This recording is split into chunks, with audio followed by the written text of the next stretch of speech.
இப்படி ஒரு தட்டுறனால உங்கள் வாழ்க்கையை முழுசாக மாற்றிட முடியும், வாழ்க்கை வந்து பெரிய அளவில் லைஃப் டிரான்ஸ்ஃபர்மேஷன் ஆயிரும் அப்படின்னா இது நம்புற மாதிரியா இருக்குது? உண்மையில் நம்ப முடியாத ஒன்று விஷயந்தான், நம்பித்தான் ஆகணும். வாங்க நம்ம எப்படி இந்த வாழ்க்கை மாறுதுங்கிறத பார்ப்போம். வேணா பலரோட வாழ்க்கையை நம்ம பெரிய அளவில் மாற்றி அமைச்சிருக்கிறோம். அந்த மாதிரி மாறினவங்களோட அந்த வாழ்க்கையோட சக்ஸஸை முழுசாக நம்ம கற்றுக்கிறதுக்கு வாங்க போகலாம். ஹாய், எல்லாம் எப்படி இருக்கிறீங்க? இவங்க தான் இந்த வாழ்க்கையை முழு டிரான்ஸ்ஃபர்மேஷன் செய்த நபர்கள். அவங்களோட வாழ்க்கையில் ஏற்பட்ட பல நஷ்டங்கள், துக்கங்கள், கவலைகள், பிரச்சனைகள் இதையெல்லாம் கடந்து மிகப்பெரிய வெற்றியாளர்களாக இன்னைக்கு மாறி இருக்கிறாங்க, சாதிச்சிருக்கிறாங்க. இந்த வாழ்க்கையோட முழுமையான லைஃப் டிரான்ஸ்ஃபர்மேஷனை ஏற்படுத்தக்கூடிய அற்புத வகுப்பு தான் நம்மளோட லைஃப் மாஸ்டர் கோர்ஸ். இந்த ஜியோஜியோடைய EFT அப்படின்னு சொல்லக்கூடிய எமோஷனல் ஃப்ரீடம் டெக்னிக், இதை கற்றுக்கிட்டு இன்னைக்கு இவங்க எல்லாருமே அவங்களோட சொந்த வாழ்க்கையை மிகப்பெரிய அளவில் மாற்றி அமைச்சிருக்கிறாங்க. அதே மாதிரி உங்களோட வாழ்க்கையும் மாற்றி அமைப்பதற்காக எங்களோட இணையுங்கள், இந்த வகுப்பில் இணையுங்கள். Thank you all.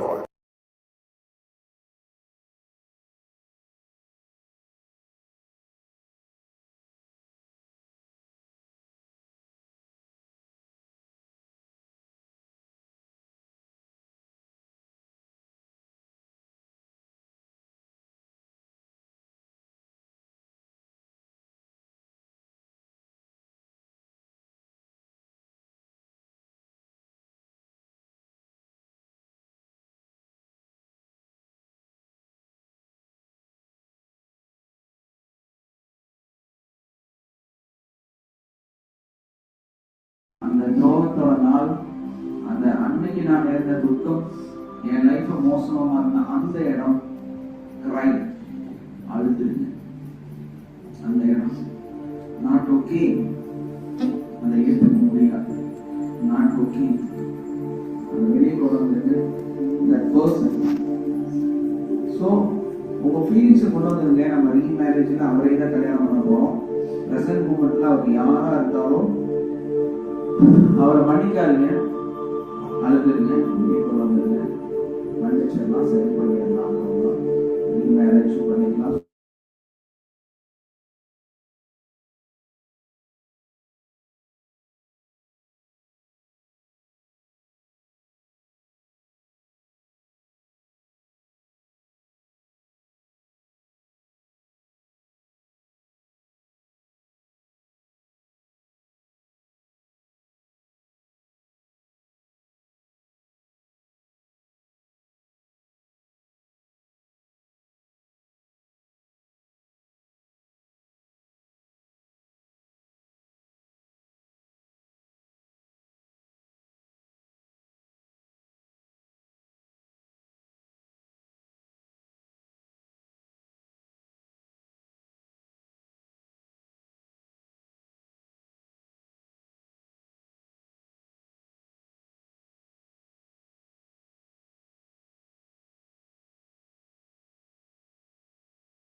Hi, very good morning. என்னோட வாய்ஸ் கிளியரா இருக்கா? தெளிவா கேக்குதா உங்களுக்கு எல்லாம்?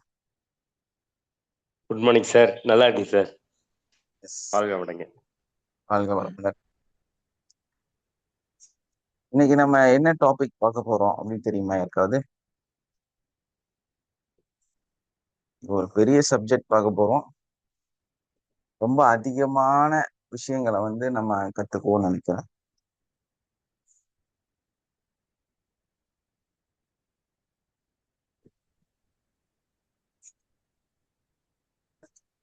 Life style change can change your life. வாழ்க்கை முறை மாற்றம் உங்கள் வாழ்க்கையை மாற்றும். எதை பத்தி கத்துக்க போறோம்?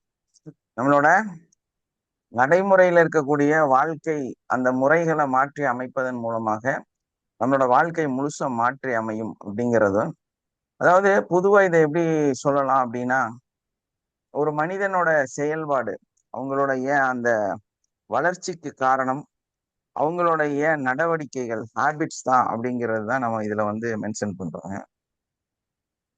ஸோ மனுஷனுக்கு வந்து டெய்லி ரொட்டீன் லைஃப் எப்படி இருக்குதோ, எப்படி நம்ம நடந்துக்கிறோமோ, அதன் மூலமா தான் நம்மளோட வாழ்க்கை வந்து மாற்றத்தை வந்து சந்திக்கக்கூடியதாக இருக்கு.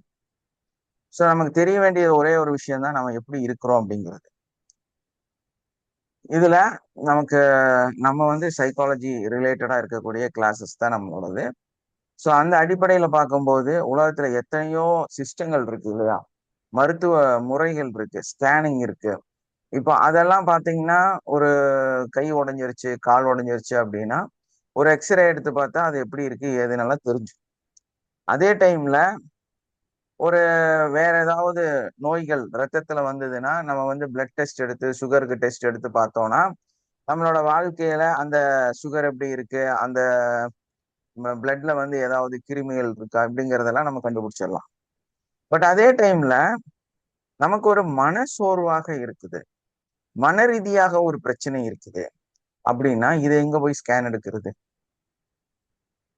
இதுக்கு ஸ்கேனுக்கு ஏதாவது சான்ஸ் இருக்கா?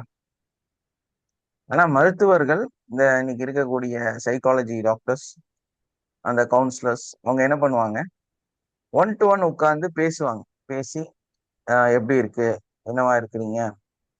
என்ன பண்ணா உங்களுக்கு சரியா இருக்க வாய்ப்பு இருக்கு? அப்படிங்கிறத ஃபாலோ பண்ணுவாங்க. இல்லையா? ஃபாலோ பண்ணி அவங்க எப்படியாவது அந்த நோய்கள் இருந்து காப்பாற்றுவதற்கான முயற்சிகளை வந்து செய்வாங்க.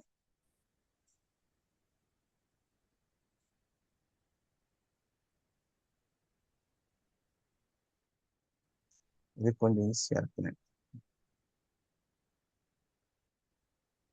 ஸோ அந்த மாதிரி இந்த மன ரீதியான பிரச்சனைகள் நமக்கு வரக்கூடிய ப்ராப்ளம்ஸ் வந்து யார் நம்மளை காப்பாத்துவாங்க, யார் வந்து நமக்கு குணப்படுத்துவாங்க, இதுக்கு என்ன சிஸ்டம் இருக்குது, இதுக்கு என்ன உங்களுக்கு வந்து ஸ்கேனிங் இருக்குது அப்படின்னா ஒண்ணு இல்லை.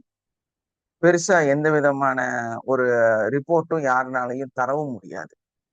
ஆனா ஒரு டாக்டர் மட்டும் என்ன பண்ணியிருக்காரு இந்த உலகத்துலன்னா, ஒரு 2,00,000 பேத்துக்கு அவரா சுயமா ஒரு மிஷினை கண்டுபிடிச்சு அது மூலமாக ஒரு ரிப்போர்ட் எடுத்திருக்கிறாரு. மக்களோட மனநிலையை பத்தியும் மூளையில செயல்பாடுகளை பத்தியும் ரிசர்ச் பண்ணியிருக்காரு. ஸோ அந்த ரிசர்ச்சையும் அந்த டாக்டரோட ரிசல்ட்டையும் தான் நம்ம இன்னைக்கு பார்க்க போறோம். மனசுக்கான ஒரு சிகிச்சை, மனசுக்கான ஒரு ஸ்கேனிங், இது எப்படியெல்லாம் வேலை செய்யுது, இது நமக்கு என்னெல்லாம் உபயோகப்படுது, அது மூலமாக நம்மளோட உடல்ல இருக்கக்கூடிய உபாதைகளையும் நம்ம உடல் மன ரீதியான உபாதைகளையும் நம்ம எப்படி குணப்படுத்திக்க முடியும் அப்படிங்கிற விஷயத்த பத்தியும் ரொம்ப பிரீஃபா பேசியிருக்கிறாரு. ஸோ உலகத்துல வந்து 2,00,000 மக்களை ரிசர்ச் பண்ணி கண்டுபிடிச்ச சக்சஸ்ஃபுல்லான ஒரு விஷயம். இந்த ஸ்கேனிங் மெத்தடுக்கு பேரு ஸ்பெக்ட்னு சொல்றாங்க. சிங்கிள் போட்டான் எமிஷன் கம்ப்யூட்டர் மோட்டோகிராஃபி. ஸோ இந்த விஷயத்தை எப்படி செஞ்சாங்க அப்படின்னா, நம்மளோட பிளட் வெசல்ஸ்ல ஒரு கலர் சொல்யூஷனை வந்து, அது ஒரு கலர் அந்த மாதிரி ஒரு ஒரு கலரா இருக்கும் அது. இப்போ வந்து நம்ம சில ஸ்கேன்ல வந்து மிராண்டா குடிக்க சொல்லுவாங்க. உங்க அல்ட்ராசவுண்டு பண்ணும்போது சில சமயங்கள்ல சிலருக்கு சில சிகிச்சையில வந்து அந்த ஆரஞ்சு கலர் நிறம் இருக்கக்கூடிய ஜூஸ் நீங்க ரஸ்னா குடிக்கலாம், இல்லைன்னா வந்து மிராண்டா குடிக்கலாம். அந்த மாதிரி எதையா ஒண்ணு குடிக்க சொல்லுவாங்க. அதே மாதிரி ஒரு கலர் மெத்தடை வந்து இவர் யூஸ் பண்ணி நம்மளோட பிளட் வெசல்ஸ்ல பூரா பிளட்ல வந்து அந்த ஒரு கலர் மிக்ஸை வந்து உருவாக்குறாரு. ஸோ அந்த சொல்யூஷனை குடிக்கும் போது அது வந்து நம்மளோட மூளையோட சின்ன சின்ன நரம்புகளுக்கு இடையில பயணிக்கக்கூடியதாக இருக்கு. ஸோ அந்த மருந்து நம்ம அதை குடிக்கும் பொழுது நம்மளோட ரத்தத்துல கலந்து அது நம்மளோட மூளையில இருக்கக்கூடிய நாளங்கள்ல இரத்த நாளங்கள் வழியாக அது வந்து பயணிக்கக்கூடியதாக இருக்குது. அப்போ அதுல வந்து அவர் என்ன கண்டுபிடிச்சார் அப்படின்னா, மனிதர்களுக்கு எப்படி கையில வந்து ரேகைகள் இருக்குதோ அதே மாதிரி நம்மளோட மூளையிலும் நிறைய ரேகை இருக்கு, தனித்துவம் இருக்குது. அந்த எப்படி வந்து ரேகைக்கு ஒரு எல்லா மனிதர்களுக்கும் வித்தியாசமான ஒரு ரேகை இருக்குதோ, அதுல வந்து ஒரு தனித்துவம் இருக்குதோ, அதே மாதிரி மூளைக்கும் ஒரு தனித்துவம் இருக்கு. அங்கேயும் ஒரு ரேகை இருக்கு. அந்த ரேகை அதுதான் தலையெழுத்து. அது வந்து அங்க எழுதப்பட்டிருக்கு, அங்க இருக்குது அப்படிங்கிறத வந்து அவர் வந்து கண்டுபிடிச்சிருக்கிறாரு. சயின்டிபிக்காவே நம்ம மூளைக்குள்ளார அதிகமான ரேகைகள் இருக்கிறது. ஸோ இந்த ரேகைகள் வந்து நம்மளோட நிறைய ஆக்டிவிட்டிஸை, நம்மளோட செயல்பாடுகளை, மனநிலைகளை, மன வலிகளை, மன அழுத்தத்தை, நம்மளோட எண்ணங்களை, நம்மளோட சிந்தனைகளை எல்லாத்தையும் பிரதிபலிக்க கூடியதாக இருக்கு. ஒரு ரேகை அமைப்பும் ஒரு மனிதனுடைய மனநிலையை பத்தி பேசக்கூடியதாக இருக்கு. இதை வந்து அவர் 2,00,000 பேருக்கு சர்ச் பண்ணி சொல்லியிருக்கிறார். சோ ஒரு மனுஷன் வந்து எப்படி அந்த ரேகையோட அமைப்பு இருக்குதோ அதை சார்ந்துதான் அவனோட வாழ்க்கை வந்து வடிவமைக்கப்படுகிறது அப்படின்னு அவர் வந்து ஒரு முடிவை வந்து, ஒரு ரிசல்ட்டை வந்து இந்த ஒரு பரிசோதனை மூலமாக வெளிப்படுத்தி இருக்கிறார். பேசல் கேங்லியா அப்படின்னு சொல்லி நம்மளுடைய மூளையில ஒரு பகுதி இருக்கு. ஸோ இந்த பகுதி வந்து நிறைய மனிதர்களுக்கு ஒரு ஆக்டிவ்ல இருந்திருக்கு. அது மட்டும் இல்ல, இவருக்கும் அது வந்து இவரை ஸ்கேன் பண்ணி பார்த்தப்போ இவருக்கும் இந்த இந்த பேசல் கேங்லியாங்கிற பகுதி வந்து ஒரு ஆக்டிவேஷன்லயே இருந்திருக்கு. அங்க வந்து ஒரு அந்த ரேகை அழுத்தம் வந்து தெரிஞ்சிருக்குது. ஸோ இது எதன் காரணமாக இப்படி இருக்குது, எனக்கும் இந்த பாதிப்பு இருக்குது அப்படிங்கறனாலதான் அந்த ரிசர்ச்சை வந்து அவர் அதிகப்படுத்தி இருக்கிறாரு. அந்த மாதிரி ரிசர்ச் அதிகப்படுத்தும் போது அவருக்கு தெரிஞ்சது என்னன்னா, தனக்கு தானே தெரியாமல், தன்னோட நிலை புரியாமல் தானாகவே ஆன்சைட்டியாக, பதட்டமாக, ஃபியராக அவர் வந்து ஒரு பயத்தோட, ஒரு அச்சத்தோட வாழக்கூடியவராக இருந்திருக்கார். ஸோ இந்த மூளையில இருக்கக்கூடிய இந்த பேசல் கேங்லியா அப்படிங்கிற அந்த பகுதி ஆக்டிவா இருக்கும்போது மனிதர்கள் வந்து பதட்டமான சூழல்ல வாழ்றாங்க. அவங்களுக்குள்ள பயங்கரமான பயம் உள்ள வந்து இருக்குது. இந்த இந்த பகுதி வேலை செய்ய ஆரம்பிக்கும் போதுதான் இந்த மனிதர்கள் வந்து இந்த மாதிரி ஒரு சூழலுக்கு போறாங்க அப்படிங்கிறத வந்து அவர் கண்டுபிடிச்சார். சரி, அதை எப்படி சரி செய்யறது அப்படின்னா, இப்போ அந்த பிரச்சனை வந்து அந்த பயம் அப்படிங்கிறதும் அந்த ஆன்சைட்டி, அதாவது பதட்டம் அப்படிங்கிறது ஒரு மனிதனுக்கு இருக்குதுன்னா, அந்த பிரச்சனைக்கு உள்ளார உட்கார்ந்தே நம்ம அந்த பாதிப்பை குணப்படுத்த முடியாது அப்படிங்கிறது அவரோட டிக்ளரேஷனா கொடுத்துருந்தார். ஸோ அதை வந்து நம்ம வெளியே வந்து சரி செய்யணும். அதை வந்து நம்ம வந்து அந்த பதட்டத்திலிருந்து வெளியே வரணும். இப்ப பதட்டம் சரியாவதற்கான என்ன செயல்களை செஞ்சா நம்மனால வந்து அந்த பதட்ட நிலையிலிருந்தும், எதை பார்த்து நம்ம பயப்படுறோம், நம்ம என்ன, ஏன்னா பயம்ங்கிறது வந்து ஒரு பேய் பிசாசு, இல்ல நமக்கு கண்ணுக்கு தெரியாத ஒரு பொருள், இல்லைன்னா வந்து நமக்கு ஒரு புதுமையான ஒரு இடம், அது மட்டும் பயம் கிடையாது. சும்மா நம்ம எதையா சிந்திச்சோனாலே நமக்குள்ளார பயம் வந்துடும். ஆனா ஏன் பயப்படுறோம், எதுக்கு பயப்படுறோம், எதனால பயப்படுறோம், யாருக்காக பயப்படுறோம் அப்படிங்கிறதே தெரியாது. அதே மாதிரி பதட்டமாவது அப்படிங்கிறதும் அதே மாதிரிதான். உங்களுக்கு தெரியாமயே நீங்க பதட்டமாயிட்டு இருப்பீங்க. ஏன் பதட்டம் ஆகுறீங்க அப்படிங்கிறது மட்டும் உங்களுக்கு தெரியாது. சோ இது இது வந்து நம்ம சின்னதா அந்த பிரச்சனைகளிலிருந்து, பிரச்சனைகளை பற்றிய காரணங்களையும் அதை பற்றிய சிந்தனைகளையும் உட்கார்ந்து பேசி ஆலோசனை பண்ணி கண்டுபிடிச்சு அதை வந்து சரி பண்ணக்கூடியவர்களாக இருக்கும். ஸோ அப்படிதான் நம்ம வந்து இந்த பேசல் கேங்லியா இருந்து, அதாவது ஆன்சைட்டில இருந்து நம்ம வெளியே வர முடியும் அப்படின்னு அவர் வந்து சொல்லியிருக்காரு. அதே மாதிரி நம்மளோட இன்னொரு விஷயம் என்னன்னா, டீப் லிம்பிக் சிஸ்டம். ஸோ இது வந்து இந்த லிம்பிக் சிஸ்டம் பத்தி நம்ம அடிக்கடி பேசியிருப்போம். நிறைய மூளை செயல்பாடுகள் அப்படிங்கும் போது நாங்க வந்து நிறைய கிளாஸஸ்ல நான் சொல்லியிருப்போம். இந்த டீப் லிம்பிங் சிஸ்டம் வந்து வேலை செய்யறதுனால உங்களுக்கு அந்த மூளையில வந்து நிறைய மாற்றங்கள் ஏற்படுது அப்படிங்கிறத. ஸோ அதுல வந்து இந்த லிம்பிக் சிஸ்டம் என்ன அப்படின்னா மனிதனோட பரிணாம வளர்ச்சிக்கு ரொம்ப முக்கியமா இருக்கக்கூடிய ஒன்று. நம்மளோட உடல் வளர்ச்சிக்கு ரொம்ப முக்கியமான ஒன்று. ஹார்மோன் செக்ரேஷன் அப்படி வச்சுக்கலாம். நம்ம உடல்ல வந்து இன்னைக்கு வளரும் பொழுது, நம்ம உடம்பு மாற்றங்கள் சந்திக்கும் பொழுது அந்த ஹார்மோன் செக்ரேஷன் வந்து எங்க உருவாகுது அப்படின்னா இந்த லிம்பிக் சிஸ்டம்ல தான் வந்து ஆரம்பிக்குது.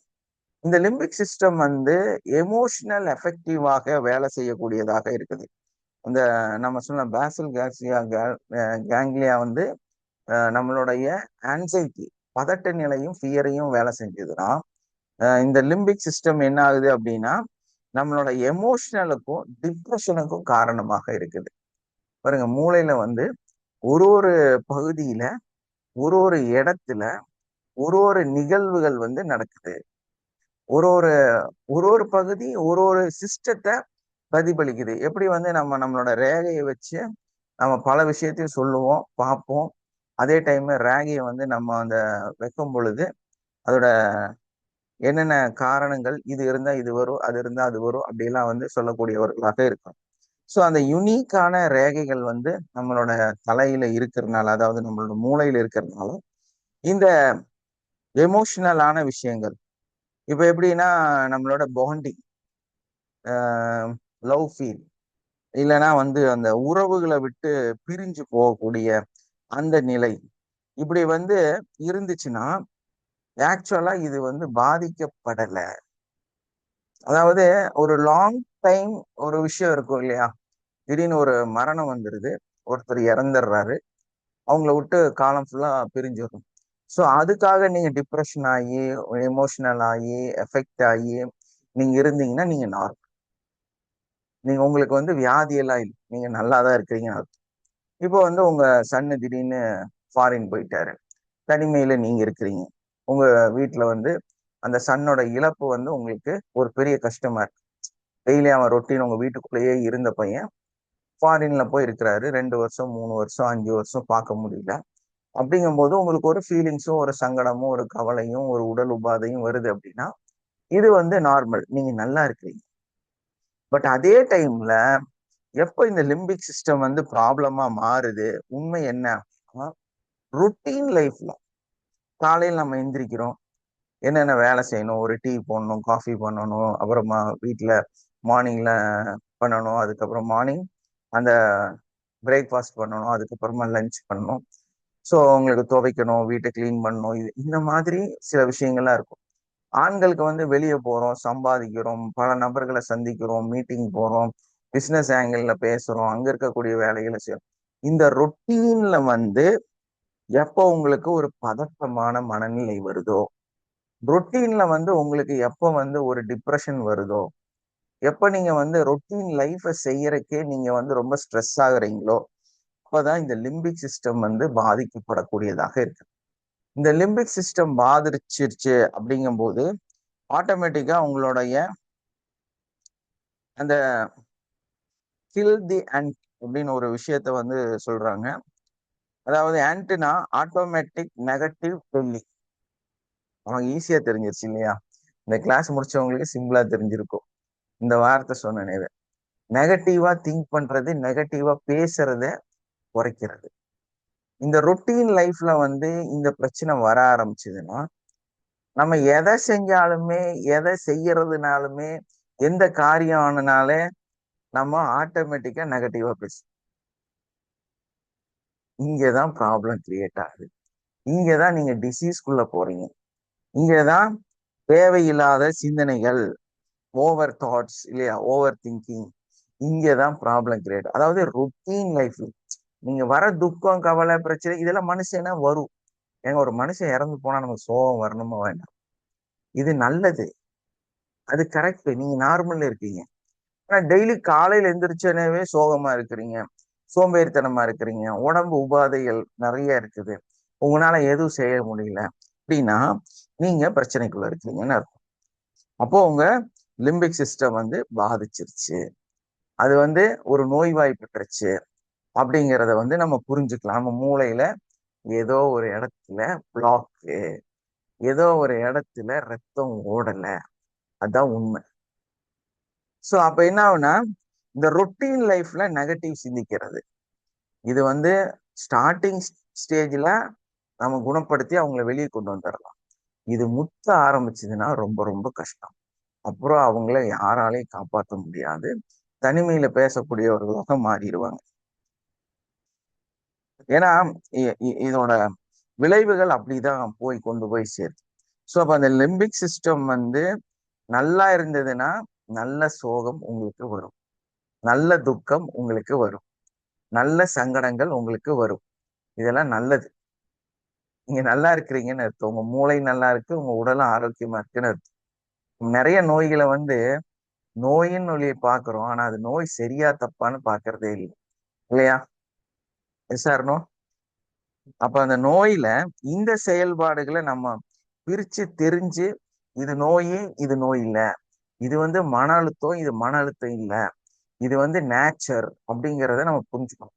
இது புரிஞ்சாலே 90% நோய் சரியாயிரும் நினைக்கிறேன், இல்லையா? ஒரு ஃபீல் இருக்குல்ல உங்களுக்கு இதை கேட்கும் போது? ஏன்னா இதை கேட்கும் போது எனக்கு தோணுச்சு, ஆமாப்பா, நமக்கு வர்ற டென்ஷன்ல எது நல்ல டென்ஷன், எது கெட்ட டென்ஷனு, எது நல்ல நெகட்டிவ், எது கெட்ட நெகட்டிவ் அப்படிங்கறத புரிஞ்சாலே முக்காவாசி பிரச்சனை சால்வ் ஆயிரும் போல இருக்கு அப்படின்னு எனக்கு ஒரு தோணல் வந்துச்சு, ஏன்னா இதை படிச்சுட்டு இருக்கும் போது. ஸோ நம்மளுடைய இந்த நெகட்டிவான சிந்தனைகள், நம்ம இந்த மாதிரி தேவையே இல்லாம நம்மளே வந்து உளறிக்கிட்டே இருக்கிறது, பேசிக்கிட்டே இருக்கிறது. யாரையாவது பார்த்தோம்னா நான் திருத்திக்கிறதுக்கு ரொம்ப கஷ்டப்பட்டிருக்கிறேன். எனக்கு அந்த மாதிரி ஒரு பழக்கம் இருந்துச்சு. எப்படின்னா, இப்போ உங்களை பார்த்தேன்னு வைங்களேன், பேசிட்டு ஜஸ்ட் எப்படி பேசுவேன்னா, ஆஹ் ஆமாங்க, நம்ம லைஃப்ல வந்து கொஞ்சம் பிரச்சனை இல்லை, என்ன சம்பாரிச்சு என்ன ஆச்சு, இதெல்லாம் நஷ்டம் ஆயிடுச்சு, அதெல்லாம் நஷ்டம் ஆயிடுச்சு, இது கையை விட்டு போயிடுச்சு, அது போயிடுச்சு, நான் என்னென்னமோ பண்ணி பாக்குறேன், ஆனா ஒண்ணும் நடக்க மாட்டேங்குது, இவ்வளவு கடன் ஆயிடுச்சு. நான் சொன்னேன் அந்த பொண்ணுகிட்ட, கேட்கவே இல்லை அப்படின்னு நம்ம யார பத்தியோ ஏதோ நம்ம வீட்டு கதையெல்லாம் தேவையே இல்லாத ஒரு ஆள்கிட்ட பேசுவோம். நல்ல ஆலோசனை பண்ணி பாருங்க.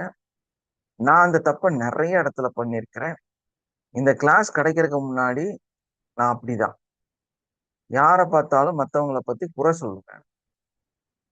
நான் ஓப்பனா பேசுறேன் இல்லையா, குறை சொல்லுவேன். நான் சங்கடங்களை போய் பேசுவேன், கண்டவன்ட்டே எல்லாம் பேசியிருக்கிறேங்க.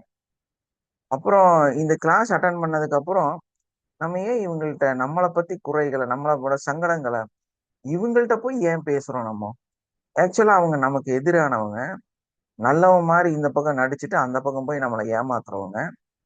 யாரு? உங்க சொந்த சகலை தான். உங்க உங்க சகலை, உங்களோட தங்கச்சி, உங்க அக்கா, உங்க அம்மா, இவங்க எல்லாம் தான் இந்த வேலையை செய்யறவங்க.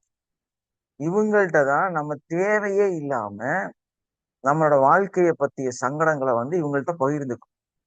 ஆனா உண்மையிலே அதை செய்ய வேண்டிய அவசியமே இல்லை. சரி, அவங்க ஏதாவது நம்ம இவ்வளோ கஷ்டம் சொல்றோம்ல, இந்த மாதிரி ஃபீஸ் கட்ட முடியல, அதாயிருச்சு இதாயிருச்சு, ஒரு நயா பைசாக்கு ஹெல்ப் பண்ண மாட்டாங்க.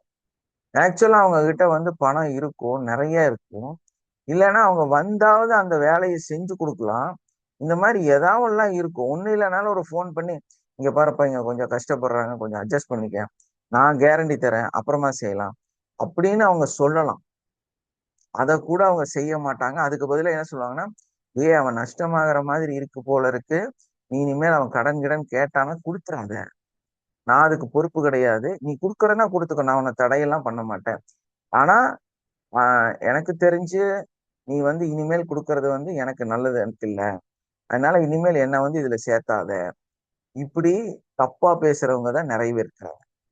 அதாவது நமக்கு நேரடி எதிரிகள் கிடையாது, நம்ம கூடயே இருக்கக்கூடிய நம்மளை அழிக்கக்கூடியவர்கள். இவங்க என்ன பண்ணுவாங்கன்னா, நமக்கு யார் சப்போர்ட் பண்றாங்களோ அவங்கள்ட்டே கூப்பிட்டு இந்த விஷயத்தையெல்லாம் பேசி வச்சிருவாங்க. ஏன்னா அவங்களுக்கு பாதிப்பு வரக்கூடாது. இந்த மாதிரி எல்லாம் துரோகங்கள்லாம் செய்யக்கூடியவங்க தான் நம்ம கூட இருக்கிறாங்க. ஸோ இவங்கள்ட்ட போய் நீங்க உங்களை பத்தி புலம்புறீங்க, உங்க வீட்டு விஷயங்களை வந்து பேசுறீங்க, சிந்திக்க வேண்டாமா? ஸோ இதுக்கு பேரு தான் ஆட்டோமேட்டிக் நெகட்டிவ் டெல்லிங். புரிஞ்சிருச்சா? Automatic negative telling. நம்மளே நம்மளை தெரியாம, நமக்கு புரியாம, நம்ம இவங்கள்ட்ட எல்லாம் போய் நெகட்டிவா பேசிட்டு இருக்கோம். நெகட்டிவா பேசுறது அவங்கள அழிச்சு பேசவோ, நம்மள அழிச்சு பேசவோ, கெட்டதை பத்தி எல்லாம் பேசல. உங்களோட சோகத்தை பேசுறீங்க, உங்களோட சங்கடங்களை பேசுறீங்க. ஆனா அந்த வருது அவங்க இதையெல்லாம் வாங்கிட்டு நமக்கு என்ன வைக்கிறாங்கன்னு பாருங்களேன், எதை செஞ்சு விடுறாங்கன்னு பாருங்களேன். சோ இவங்கள்ட்ட எல்லாம் போய் நம்ம வாழ்க்கையை பத்தி பேச வேண்டிய அவசியம் இருக்குதா? நமக்கு இது தேவையா? சிந்திச்சு பாருங்க. இப்ப யார்கிட்டயுமே நம்மளோட சங்கடங்களை, கவலைகளை பேச வேண்டிய அவசியமே நமக்கு கிடையாது. நம்ம நல்லா இருக்கோங்கிறத மட்டும் காமிச்சிட்டு போயிட்டே இருந்தா போதும். நம்ம வாழ்க்கை நல்லா இருக்கும். இந்த மாதிரி நம்மளோட விரோதிகள் வந்து நமக்கு தெரியாம நம்மளை ஏமாத்தவும் மாட்டாங்க. காரணம் இதான். நீங்களே வந்து உங்களோட எங்க அப்பன் குதிரைக்குள்ள இல்ல அப்படின்னு சொல்லுவாங்க பாத்தீங்களா? அந்த மாதிரி ஒரு செயலை வந்து நீங்க செஞ்சுட்டு இருக்கிறீங்க. சோ அதனால நான் அதை வந்து ரொம்ப திருத்திக்கிட்டேன். இப்பெல்லாம் போய் யார்கிட்டயும் கம்ப்ளைண்ட் பண்ணவோ, பேசுறதோ, இது சரியில்லை, அது சரியில்லை, இவங்க இப்படி பண்ணிட்டாங்க, நல்லா டீப்பா நம்ம கிட்ட வந்து திரும்ப இப்ப கேக்குறாங்க. இப்பெல்லாம் எப்படி, அதெல்லாம் எப்படி நடக்குது, பரவாயில்லையா, இது இது என்ன தெரியுமா, நோண்டி பாக்குறது. இவன் ஏதாவது சொல்லுவானா, யாரையாவது பத்தி குத்தம் பேசுவானா, அதை கேட்டுட்டு போய் அங்க ஆப்பு வச்சு விட்டுறலான்னு ஆலோசனை பண்ணும். இப்ப அந்த வேலைக்கே இல்லை. நம்ம வாழ்க்கை நல்லா சுகமா இருக்குது. இவ்வளவு நாள் நம்ம குற்றவாளியா இருந்தோம். இப்ப ஊர்ல இருக்கிறவன் எல்லாம் குற்றவாளியா இருக்கிறான். நம்ம வாயிலிருந்து எதுவும் வர்றதில்லை. இதுதான் நமக்கு தேவை. நமக்கு இது தெரியாம தான் நீங்க ஊர் பூரா போய் வாயை விட்டு எல்லாத்திட்டையும் போய் எல்லாத்தையும் சொல்லி கடைசியில நீங்க குற்றவாளியாக மாறி செய்யாத தப்புக்கெல்லாம் நீங்க இன்னைக்கு தண்டனை அனுபவிச்சுட்டு இருக்கிறீங்க. Yes or no? நல்லா தெரியும் நீங்க இது செய்யல, நீங்க பண்ணல. ஆனா உங்களுக்கு நீங்க இதை வந்து தெரியாம பேசியிருப்பீங்க. ஆனா நீங்க மாட்டிக்குவீங்க. கடைசியில அந்த எல்லா டீமும் சேர்ந்து உங்களை போட்டு கசப்பாங்க. இது நடந்துகிட்டே இருக்குது. அதை அனுபவிச்சுட்டே இருக்கிறீங்க. உங்கள்ட்ட இல்லைனாலும் பக்கத்துல உங்களுக்கு காது கேட்கிற மாதிரியே துப்பா பேசுவாங்க. சோ இதெல்லாம் நடந்துட்டு இருக்குது இல்லையா? சோ இதெல்லாம் சரியாகணும்னா நம்ம என்ன பண்ணலாம்னா, அஹ் நம்ம கொஞ்சம் கொஞ்சமா நம்மளோட நேரத்தை ஒரு நல்ல எக்ஸ்பீரியன்ஸ் இருக்கக்கூடிய நல்ல இடங்கள்ல போய் டைம் ஸ்பெண்ட் பண்ணலாம். உண்மையிலேயே உங்களுக்கு பிடிச்ச நபர்களோட எந்த குற்றம் குறையும் பேசாம ஜாலியா உட்காந்து ஒரு காஃபி குடிக்கலாம். அவங்க கிட்ட வந்து ஜென்ரலா பேசலாம். அந்த ஏன்னா அவங்களுக்கும் உங்களை பிடிக்கணும், உங்களுக்கும் அவங்கள பிடிக்கணும். அந்த மாதிரி இருக்கிற நபர்கள்ட்ட மனசு விட்டு தயவு செஞ்சு பேசாதீங்க. அது ஒரு பெரிய தப்பு போல இருக்குது. இந்த மனசு விட்டு பேசுறதுன்னு சொல்லி முட்டாள்தனமா ஒரு விஷயத்த உங்களுக்கு எல்லாம் கத்து கொடுத்து வச்சிருக்காங்க. யார்கிட்டயுமே மனசு விட்டு பேச வேண்டிய அவசியம் நமக்கு இல்லை. நம்ம கிட்ட மனசு விட்டு பேசினாலே போதுமானது. உங்க மனசை சரி பண்றதுக்கு ஜஸ்ட் அவங்கள்ட்ட போய் அவங்களோட சப்ஜெக்டை பத்தி பேசுங்க. உங்களோட வாழ்க்கையை வந்து அவங்களுக்கு எடுத்து காமிச்சிடாது. ஏன்னா அவங்களே தான் உங்களோட எதிரியா மாறுவாங்க. உங்களை வந்து அழிக்கக்கூடியவர்களாக மாறுவாங்க. ஸோ அதனால நல்ல உங்களோட ஃப்ரெண்டா, உங்களை புரிஞ்சுக்கக்கூடிய, உங்களோடயே இருக்கக்கூடிய, உங்களோட தோள் மேல தோள் போட்டு நடக்கக்கூடிய அந்த நபர்கள்ட்ட போய் ஜென்ரலா பேசி உங்க மனசை ரிலாக்ஸ் பண்ணிக்கங்க. அது வந்து உங்களோட மாற்றத்தை கொடுக்கும். அப்புறம் நல்ல எக்ஸசைஸ் பண்ணணும். இந்த எக்ஸசைஸ் பண்ணணும்னு சொன்னாலே ஒரு ராங் மெத்தடை வந்து எல்லாருமே யூஸ் பண்றாங்க. எப்படின்னா உட்கார்ந்துகிட்டு பிராணாயாமம் செய்யறது, யோகா பண்றது, நடக்க போறது, வாக்கிங் போறது, இதெல்லாம் ஆக்சுவலா உங்களுக்கு எந்த பலனுமே தராது. நல்ல ஞாபகம் வச்சுங்க. நீங்க யோகா பண்ணணும் முடிவு பண்ணிட்டீங்கன்னா சூரிய நமஸ்காரம் பண்ணும். சூரிய நமஸ்காரம் பண்ணாம நீங்க எந்த யோகா பண்ணியும் உங்களுக்கு எந்த பலனும் கிடைக்காது. சூரிய நமஸ்காரம் 7 ஸ்டெப்ஸ் இருக்கு. ஸோ அதை வந்து செய்யறனால நம்ம உடம்புல கடுமையான ரத்த அழுத்தம் வந்து ஏற்படும். அதாவது நம்ம உடம்பு வந்து ரொம்ப ஆக்டிவாக மாறும். ஸோ நீங்க உட்கார்ந்துட்டு என்னெல்லாம் செய்ய முடியுமோ அதையெல்லாம் செஞ்சா உங்களுக்கு எந்த பலனும் கிடைக்காது. உங்களுக்கு பலன் கிடைக்கணுமா, ஃபர்ஸ்ட் நீங்க செய்ய வேண்டியது சூரிய நமஸ்காரம். சூரிய நமஸ்காரத்தை நிறைய செய்யணும். அப்ப என்ன அர்த்தம் அப்படின்னா, ஏன் சூரிய நமஸ்காரம்னு சொல்றேன்னா, உங்க உடம்பு பதட்டத்தை சந்திச்சு உங்க உடம்புல இருந்து நிறைய வேர்வை கொட்டும். ஸோ அந்த மாதிரி படபடப்பு வர்ற மாதிரி நீங்க ஒரு செயலை செஞ்சீங்கன்னா அதுக்கு பேர் எக்ஸசைஸ். ஆனா நம்ம என்ன பண்றோம்? வேர்வை வராம, பதட்டப்படாம, மெதுவா அப்படியே ஜாலியா நம்ம ஃப்ரெண்டு கிட்ட பேசிக்கிட்டு அரட்டை அடிச்சுட்டு ஒரு 2.5 கிலோமீட்டர் 3 கிலோமீட்டர் நடந்துட்டு வர்றது. கேட்டா அவங்களாம் டெய்லி காலையில வாக்கிங் போயிருவேன், நீ 10 வருஷத்துல டாக்டர்கிட்ட போயிருவேன், ஒரு பிரயோஜனமும் உனக்கு கிடையாது, ஏன்னா உன் உடம்பு அப்படி கிடையாது. இந்த வாக்கிங் போறதெல்லாம் பைத்தியக்காரனுக்கு மேல பைத்தியக்காரனுங்க. அதெல்லாம் உங்களை ஏமாத்தி உங்களை வந்து நோயாளியா மாத்துறதுக்கான செயல்கள். நான் பல முறை சொல்லியிருக்கேன், எக்ஸசைஸ்ங்கிறது ஒரு முட்டாள்தனமான செயல். எக்ஸசைஸ்ங்கிறது என்னன்னா, உங்களோட உடல்ல இருக்கக்கூடிய இரத்த நாளங்கள் வழியாக ரத்தத்தை அதிவேகத்துல ஓட வைக்கிறது, அவ்வளவுதான். ஒரு கிளென்சிங், ஒரு ஒரு டிச்சு அடைச்சிருந்ததுன்னா அந்த வந்து நம்ம தண்ணி ஊத்தி எடுத்து விடுற மாதிரி, அதுதான் எக்ஸசைஸ்.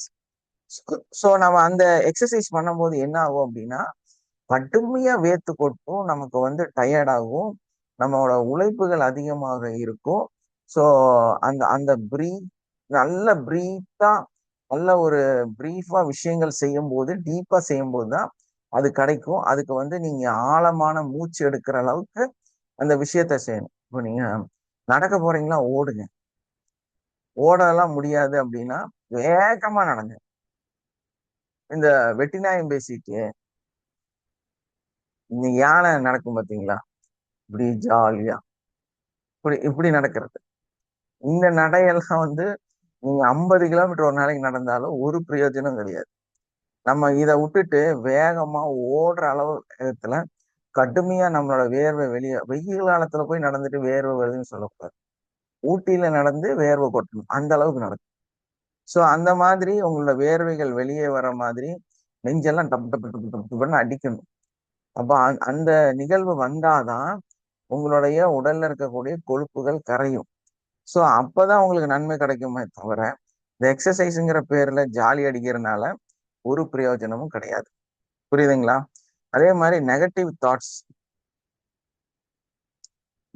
தாட்ஸ் வர்றதுக்கு ஒரு முக்கியமான காரணம், நானும் வந்து ஒரு 3-4 விஷயத்துல பார்த்துட்டேன். 3-4 புக்ஸ்ல பார்த்துட்டேன், 3-4 பேர் சொன்னது பார்த்துட்டேன். எல்லாருமே ஒரே ஒரு விஷயத்தான் சொல்றாங்க,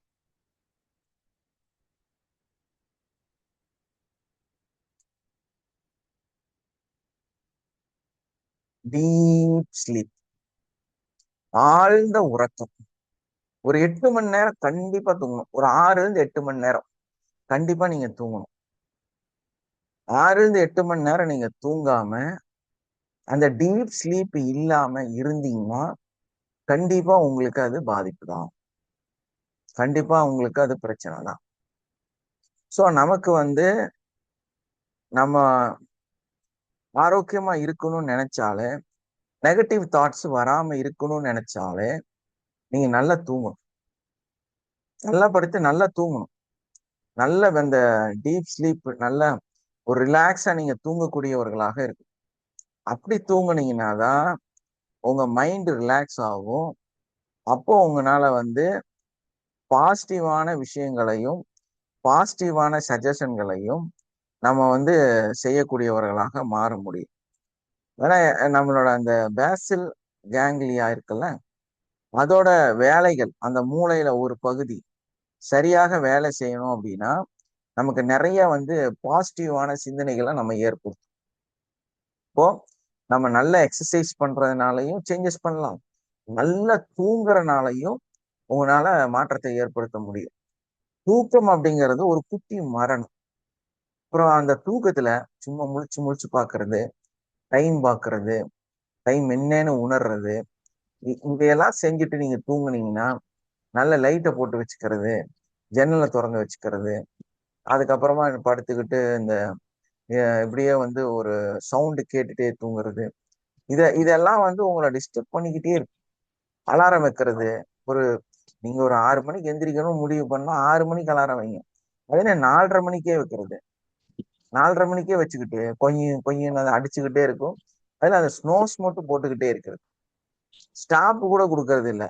அது 10 நிமிஷம் 10 நிமிஷம் 10 நிமிஷம் கேப்ல ரிங் அடிச்சுக்கிட்டே இருக்கும். இப்படி எல்லாம் தூங்குனீங்கன்னா கொஞ்ச நாள்ல நீங்க பைத்தியமாயிருவீங்க, அது உங்களுக்கு தெரியாது. ஆனா நீங்க முட்டாளா மாறிடுவீங்க, அது உங்களுக்கு தெரியவே தெரியாது. நீங்க ஒரு லூசரா மாறிடுவீங்க, அது உங்களுக்கு தெரியவே தெரியாது. செய்யற தொழில்ல பயங்கரமா நஷ்டம் வந்துடும், அதுவும் உங்களுக்கு தெரியவே தெரியாது. உங்க குடும்பத்துல பயங்கர பிரச்சனை, சண்டை எல்லாமே கண்டினியூவா இருந்துட்டும், அதுவும் உங்களுக்கு தெரியாது. இது காரணம் என்னன்னா, நீங்க ஒழுக்கமா தூங்குறது இல்லைன்னு.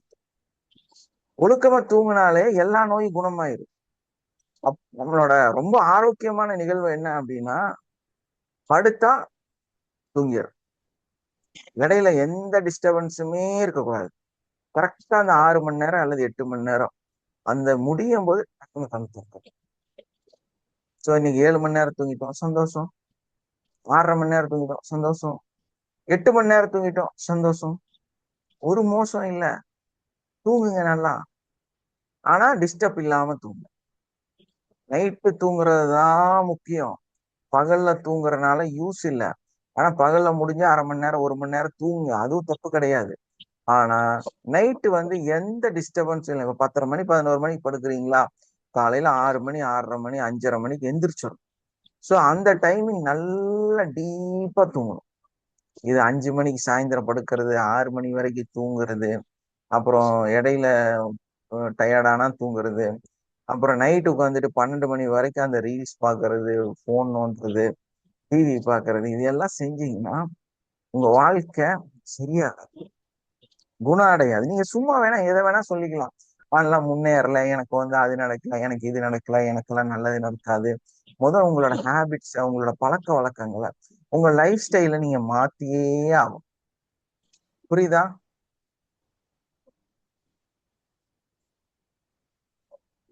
என்ன புரியுது? ஒரு மைக் ஆஃப் பண்ண ஆன் பண்ணும் கூட தெரியல, இல்லையா? புரியுது புரியுது. மைக் ஆஃப் பண்ணி வச்சா மத்தவங்களுக்கு டிஸ்டர்பன்ஸ் இருக்காது. அங்க இருக்கிற சவுண்டு இங்க கேட்கும். நான் பேசணும்னு நினைக்கும் போது மைக் ஆன் பண்ணேன். இது கூட நமக்கு புரிய மாட்டேங்குது. நாம அது புரியாத அளவுக்கு ரீல்ஸ் பார்க்கணும். நைட்டு 12:30 1 மணி 2 மணி வரைக்கும் அதை நோண்டுறது, அதுக்கப்புறம் போய் படுத்து தூங்குறது. அப்புறம் எப்படி நீங்க நல்லாவீங்க? மொதல் ஆம்பளைன்னா நான் சொல்ற ஒரு விஷயம் கேட்டுங்க. என்னோட வயசு கம்மியானவங்களா இருப்பீங்க, அதிகமானவங்களா இருப்பீங்க. நீ நல்லாகணும்னு நினைச்சியா, ஒழுக்கமா தூங்கு. மரியாதைக்கு அந்த என்னது, இந்த ரீல்ஸ் அதை தூக்கி குப்பையில போடு. ஏன்னா மூளையோட முக்கியமான ஒரு செயல்பாட்டுல இதுதான் முக்கியமா இருக்கு, ரொம்ப ரொம்ப முக்கியமா இருக்கு. ஸோ அப்போ அந்த பேசில் கேங்லியா அப்படிங்கிறது வந்து நம்மளோட உடல்ல வந்து அதிகமான வேலைகளை செய்யும் பொழுது, அது பாதிக்கும் பொழுது நமக்கு வந்து நிறைய fearful emotion, anxiety, over activity, இதெல்லாம் நமக்கு வந்து பாதிப்பை ஏற்படுத்துது. என்ன காரணங்கிறதே தெரியாம நீங்க பயந்துட்டு இருக்கிறீங்க. என்ன காரணம் தெரியாமயே நீங்க பதட்டமா இருக்கிறீங்க. சின்ன சின்ன விஷயங்களுக்கெல்லாம் பயந்து கடகடான்னு நெஞ்சு அடிச்சுக்கிட்டு இப்படி இருக்கிறீங்க. ஸோ இதுக்கெல்லாம் காரணம் என்னன்னா, ரொம்ப சிம்பிள், ரொம்ப ஈஸி. நீங்க வந்து சரியா தூங்கலைன்னு அர்த்தம். ஸோ தூக்கத்தை சரி பண்ணுங்க, டைமிங்கை கரெக்ட் பண்ணுங்க. அப்போ நமக்கு இந்த பேசல் கேக்சியா வந்து ஓவர் ஆக்டிவிட்டி, ஓவர் ஸ்டிமுலேஷன் ஆயிடுச்சு அப்படின்னா அது நல்லதா அப்படின்னா நிச்சயமா நல்லது இல்லை.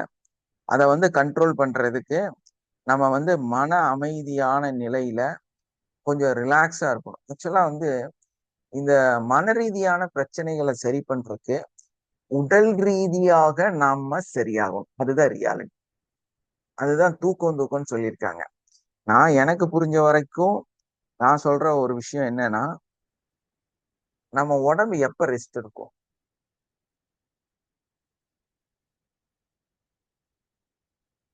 நம்ம உடம்பு எப்ப ரெஸ்ட் எடுக்கும்? ரிலாக்ஸா உட்கார்ந்தா ரெஸ்ட் எடுக்கும். நம்ம எதையுமே வேலை செய்யாம உட்கார்ந்து பழகு. போன நோண்டாதீங்க, ஒண்ணுமே செய்யாதீங்களே, சும்மா உட்கார்ந்து பழகுங்க. அது ரொம்ப முக்கியம். சும்மா உட்கார்றதுக்கு யாருமே தயாராகவே இல்லை. வடிவேல் சொன்ன மாதிரி சும்மா இருந்து பாரு அப்படின்னு. சும்மா இருக்கிறதுக்கு பழகணும். அப்பதான் உங்க உடம்பு வந்து கொஞ்சம் ரிலாக்ஸ் ஆகும். உடம்பு ரிலாக்ஸ் ஆனா மைண்ட் ரிலாக்ஸ் ஆயிடும். பாத்தீங்களா? அதுக்குதான் கடவுள் வந்து தூக்கம்னு ஒண்ணு வச்சிருக்கிறாரு. அதையே அடமானம் வச்சுட்டீங்க நிறைய பேர். முடிஞ்சு போச்சு கதை இல்லையா? மெயினான விஷயத்தையே அடமானம் வச்சாச்சு.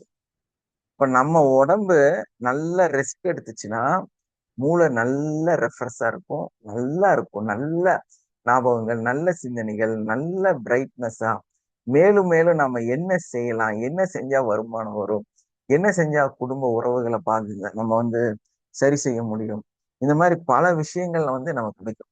இன்ட்ரெஸ்டிங்கா பேசுறதுனால காஃபி சாரி அவங்க வேற வச்சுட்டு போயிட்டாங்க, நானும் பேசிட்டே. ஸோ இதை சரி செய்யறதுக்கு நம்ம நம்ம ஆல்ரெடி உங்களுக்கு எல்லாம் ட்ரைனிங் கொடுத்துருக்கோம் இல்லையா?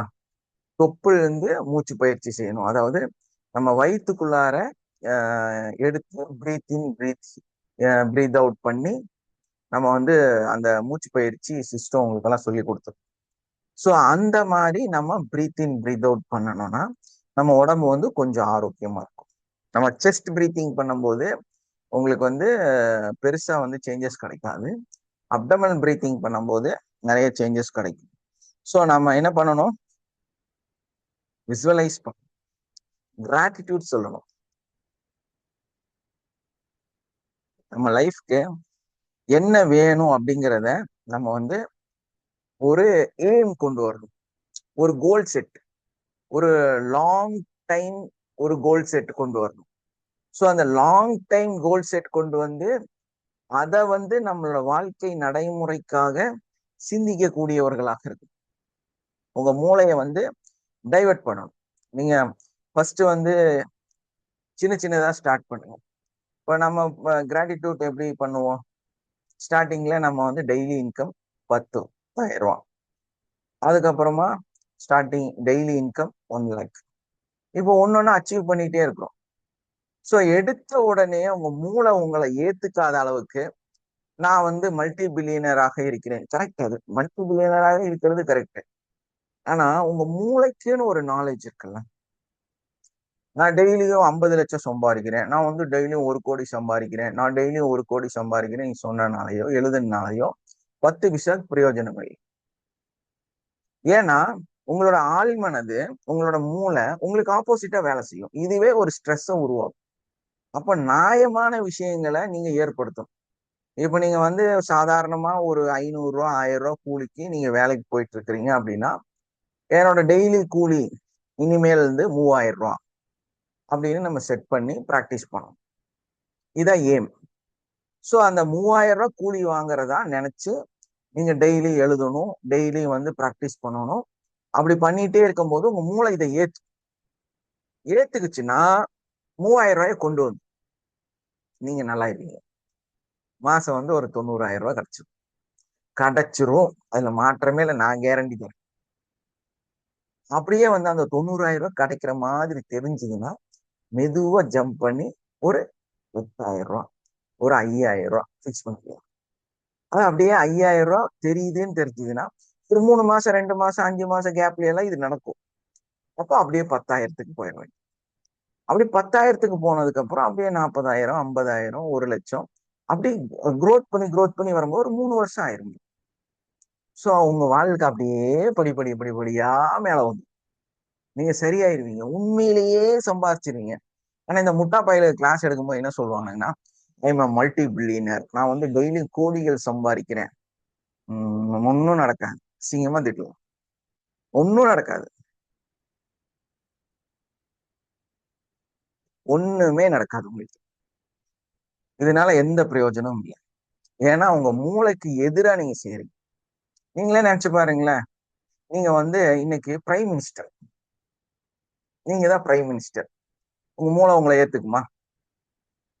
நான் தான் பிரைம் மினிஸ்டர் சொல்லி பாருங்களேன், நடக்குமா உங்களுக்கு? நடக்காத ஒரு விஷயத்த பைத்தியக்காரனாட்டு உட்கார்ந்து ஆலோசனை பண்ணா எப்படி அது சரியாகும்? இல்லையா? அப்ப நம்ம மூளை எதை கிராஸ் பண்ணாது, எதை சரியா புரிஞ்சுக்குங்கிறத புரிஞ்சுக்கிட்டு அதுக்கு தகுந்த மாதிரி நம்ம மேனிஃபெஸ்ட் பண்ணணும். அதுக்கு தகுந்த மாதிரி நம்ம வந்து நம்மளை வளர்த்தணும். அப்பதான் நம்ம வளருவோம். ஏன்னா உங்க மூளைக்கு ஏற்றுக்கொள்ளாத விஷயத்த கொண்டு போய் திணிச்சா அது எப்படி நடக்கும் இல்லையா? நீங்க போறது ஜாபுக்கு, வேலைக்கு தான் நீங்க போறீங்க, மாச சம்பளம் தான் வாங்குறீங்க. எப்படி நீங்க திடீர்னு டபால்னு மாற முடியும், 1 கோடி ரூபாய் எடுக்க முடியும்?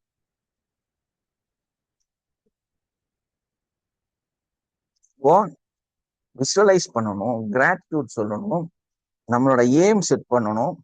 இது வந்து ஒரு ஒரு ஆர்ட் மாதிரி. ஒரு படம் வரையணும்னா ஒரு முகத்தை வரையணும்னு நினைக்கிறோம்னு வைங்களேன், ஓடி போய் கண்ணு வரைவீங்க இல்லையா? இதுதான் ஜென்மத்துல உங்களால அந்த ஃபேஸ் வரையவே முடியாது. அந்த ஆர்ட்டோட கலை என்ன தெரியுமா? அவுட்டர் ஃபேஸ் வரையணும்.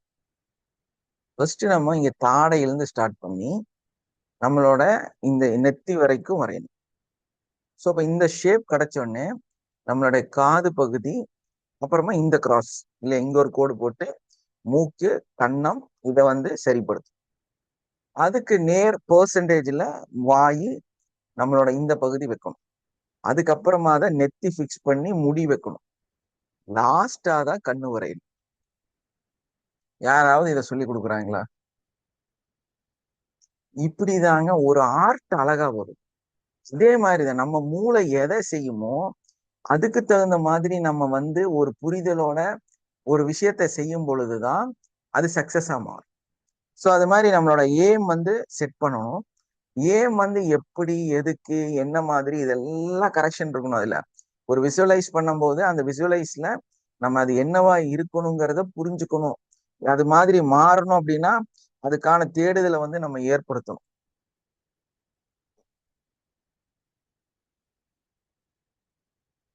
உங்களுக்கெல்லாம் சொல்லி கொடுத்துருப்போம் இல்லையா? நீங்க வந்து நல்ல ட்ரெஸ் போடுங்க, நல்லா போய் ரோஸ்ட் தோசை எல்லாம் சாப்பிடுங்க, விலை அதிகமா நீங்க வந்து செலவு பண்ணுங்க, அப்படியெல்லாம் சொல்லியிருப்போம் இல்லையா? ஸோ அதையெல்லாம் நீங்க செய்யும் போதுதான் உங்களால வளர்ச்சி பாதைக்குள்ளார வர முடியும். உங்க வாழ்க்கை வந்து மாற்றத்தை ஏற்படுத்தும்.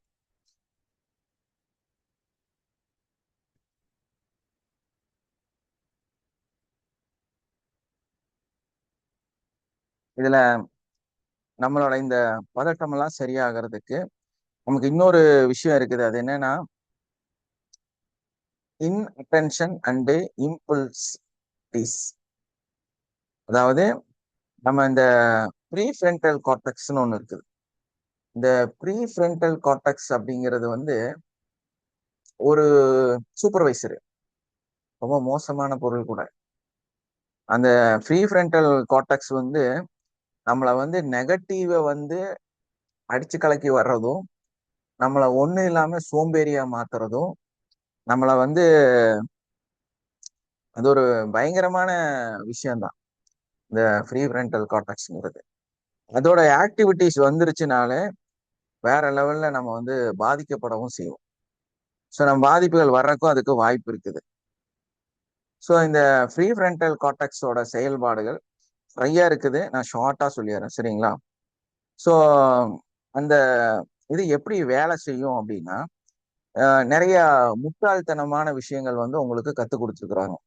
அது என்னன்னா, நீங்க வந்து ஹைப்பரா இருக்கிறது, அதாவது ஃபுல் ஆக்டிவா இருக்கிறது வந்து நல்லதுன்னு உங்களுக்கு எல்லாம் சொல்லி கொடுத்துருக்காங்க. பயங்கர எனர்ஜெட்டிக்கா இருக்கிறேன். ஆக்சுவலா ரியாலிட்டி அப்படி கிடையாது. ஒருத்தர் வந்து ரொம்ப ஹைப்பரா இருக்கிறாங்க, அதை வந்து நம்ம எப்படி சொல்லணும் அப்படின்னா, இந்த ஏடிஹெச்டி அப்படின்னு ஒண்ணு இருக்குது இல்லையா? அட்டென்ஷன் டெஃபிஷியன்சி ஆக்டிவ் டிசார்டர் அப்படின்னு சொல்லி இருக்குது. அதாவது இது எப்படின்னா, ஒரு விஷயத்த அவங்க வந்து ஃபோக்கஸ்டா செய்யவே மாட்டாங்க. இந்த ஓவர் ஹைப்பரா இருக்காங்க பாத்தீங்களா, ஆக்டிவா இருக்கிறாங்க பாத்தீங்களா, இவங்க யாருமே ஒழுக்கம் இல்லாதவர்களாக இருப்பாங்க. எப்படி அது வந்து அப்படி இருக்குது, அது வந்து புரியவே முடியாது. அவங்க வந்து எதை நினைச்சாலும் கர்றன்னு செஞ்சு முடிச்சிருவாங்க. எதை கொடுத்தீங்கன்னாலும் அப்படியே அப்சர்வ் பண்ணிடுவாங்க. உடனே அதுக்கு வந்து ரிசல்ட்டும் கொடுத்துருவாங்க. ஸோ இது வந்து உண்மையிலே சரிதானா, இது கரெக்டா நடக்குதா அப்படின்னா, ஆக்சுவலா இந்த ப்ரீஃப்ரண்டல் கார்டெக்ஸ் வந்து அதிக அளவுல வேலை செய்யறது வந்து ஹைப்பர் ஆக்டிவிட்டியில ஏற்படுத்தக்கூடியதாக இருக்குது. இது வந்து ஒரு டிஸார்டர். நமக்கு இது புரியறதே கிடையாது. அதாவது இது எப்படி சொல்லணும் அப்படின்னா, ரொம்ப சிம்பிளா சொல்லித்தரேன்.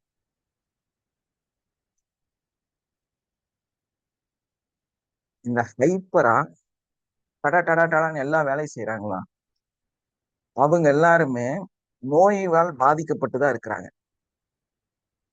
இவங்களை கூட்டிட்டு போய் ஒரு 3.5 மணி நேரம் இல்லைன்னா ஒரு டாக்குமெண்ட்ரி ஃபிலிம் உட்கார்ந்து பார்க்கவே முடியாது.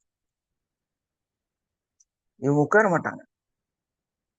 ஒரு 3.5 மணி நேரம் உட்கார்ந்து ஒரு டாக்குமெண்ட்ரி பார்க்க சொன்னீங்கன்னா பைத்தியம் முடிச்சிரும், அவங்களுக்கு ஓடிடுவாங்க எந்திரிச்சு. ஆனா இவங்கள ஒரு நாள் பூரா ரீல்ஸ் பார்க்க சொன்னீங்கன்னா இவங்க 5 நாள் உட்கார்ந்து பார்த்துட்டே இருக்கும். இதுக்கு பின்னாடி இருக்கிற உண்மை என்ன தெரியுங்களா? அந்த மூளை இந்த ப்ரீஃப்ரண்டல் கார்டெக்ஸ் பாதிச்சிருக்கிறதுனால இவங்களுக்கு என்ன ஆகுதுன்னா, ஒரு விஷயத்த இன்ட்ரெஸ்டிங்கா இருக்கிற வரைக்கும் இவங்க செய்வாங்க. இப்போ ஒரு வீடியோ கேமை கையில கொடுத்தோம்னா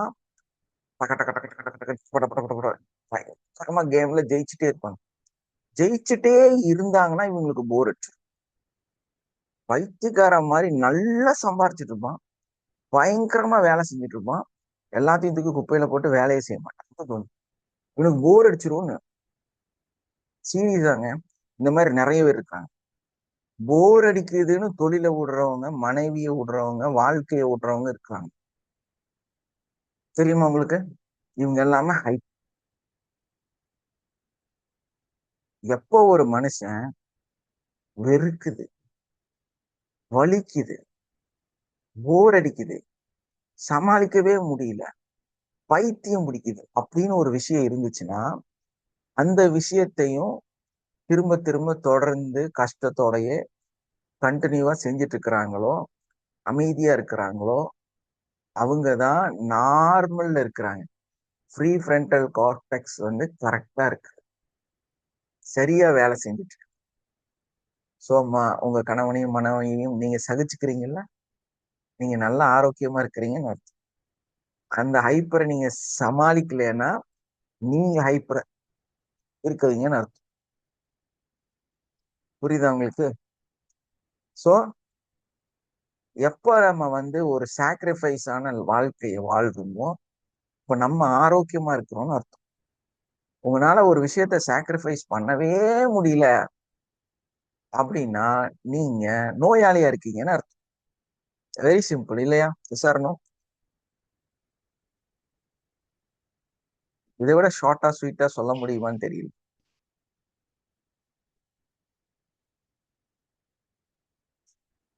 சரி, எனக்கு தெரிஞ்ச அறிவுல நான் சொல்லியிருக்கிறேன்.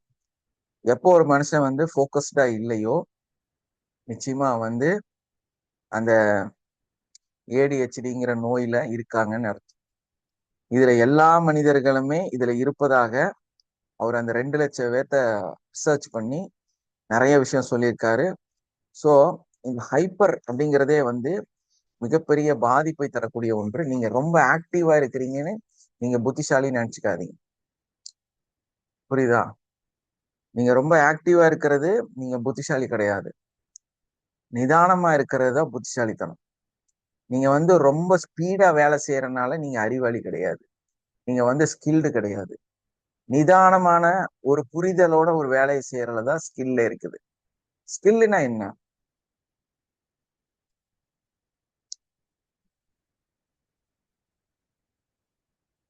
ஒரு பெரிய வெயிட் தூக்கி இந்த பக்கம் வைக்கிறதா ஸ்கில்லு? ஸ்கில்லுனா ஒரு சின்ன நூல், அதாவது ஒரு ஒரு முடியை எடுத்து அதுல ஒரு பொருளை நிக்க வைக்கிறது, அதுக்கு அந்த முடிக்கு மேல ஒரு பொருள் நிக்க வைக்கிறது. சோ எவ்வளவு நிதானமா, எவ்வளவு தெளிவா, எவ்வளவு நுணுக்கமா அதை செய்யணும் இல்லையா? இல்லைன்னா அந்த முடியவே நிக்க வைக்கிறது. சோ இதுக்கான உழைப்பையும், இதுக்கான நாலேஜையும், இதுக்கான பொறுமையையும், நிதானத்தையும் கடைபிடிக்கிறது தான் ஸ்கில்லுங்கிறது. ஸ்கில்லுங்கிறது வேகமா நிறைய வேலை செய்யறது கிடையாது. நிறைய பேருக்கு இதுவே புரியுமா? சோ அப்போ நம்மளோட வாழ்க்கை ஒரு ஏம் வந்து நோக்கி பயணிக்கணும். இந்த ஃப்ரீ ஃப்ரண்டல் கார்டெக்ஸ் வந்து வேலை செய்யறது வந்து உங்களுடைய இந்த ரீல்ஸ் நிறைய பார்த்தீங்கன்னா நீங்க பாதிப்புல இருக்கிறீங்க. ஏன்னா உங்களால ஒரு சினிமாவை உட்கார்ந்து முழுசா பார்க்க முடியலன்னா நீங்க நோயாளியா இருக்கிறீங்க. இதை நல்லா தெளிவா புரிஞ்சுக்கங்க. ஏன்னா நம்ம வந்து இப்போ நான் எல்லாம் பாத்தீங்கன்னா டாக்குமெண்ட்ரி பார்ப்பேன். டாக்குமெண்ட்ரி எல்லாம் பார்த்தா தானே உங்களுக்கு இதை வந்து உட்கார்ந்து சொல்ல முடியும். நிறைய விஷயங்கள் வந்து நோட் பண்ணணும், எழுதணும், பார்க்கணும். அப்போ சிலர் நம்ம கூட சம்டைம்ஸ் இதை போய் பார்த்துட்டு இருக்கிறீங்களா, அவன் என்ன சொல்றானே புரியுதே இல்லை, அப்படிதான் இருக்கும். பைத்தியம் பிடிச்ச மாதிரிதான் இருக்கும். எப்போ நீங்க அந்த பைத்தியம் பிடிச்ச பைத்தியகாரத்தனமான விஷயங்கள் எல்லாம் நீங்க அதிகமா பாக்குறீங்களோ நீங்க ரொம்ப அறிவாளியா இருக்கிறீங்கன்னு தெளிவாகுது. எப்போ உங்களுக்கு வந்து டக்குன்னு சந்தோஷம் வர மாதிரி, ஜாலியா இருக்கிற மாதிரி, இந்த பிட்டு பிட்டா இருக்கக்கூடிய விஷயங்களை பாக்குறீங்களோ அப்ப நீங்க நோயாளியா இருக்கிறீங்கிறதா உண்மை. சோ நமக்கு தெளிவா புரிஞ்சிருச்சு இல்லையா? சோ இந்த கிளாஸ் எப்படி இருந்துச்சு, என்ன நாலேஜ் இதுல கிடைச்சது, அதே மாதிரி நம்மளோட 12 நாள் வகுப்பு உங்களுக்கு என்னத்தையெல்லாம் கொடுக்குது. ஷேக் முகமது அலி ஜாயின் பண்ணியிருக்கிறாரு. ஸோ நல்ல விஷயம். ஸோ அவரோட மொபைல் நம்பர் இதுல பதிவு பண்ணா உங்களுக்கு தொடர்ந்து இந்த கிளாஸ் கிடைக்கிறக்கும், உங்களை ஃபாலோ பண்றக்கும் யாராவது ஒருத்தர் சப்போர்ட் பண்ணுவாங்க. இங்க இருக்கிற கோர்ஸ் கவுன்சிலர்ஸ் வந்து உங்களுக்கு இதை பத்தி சொல்லுவாங்க. ஓகே,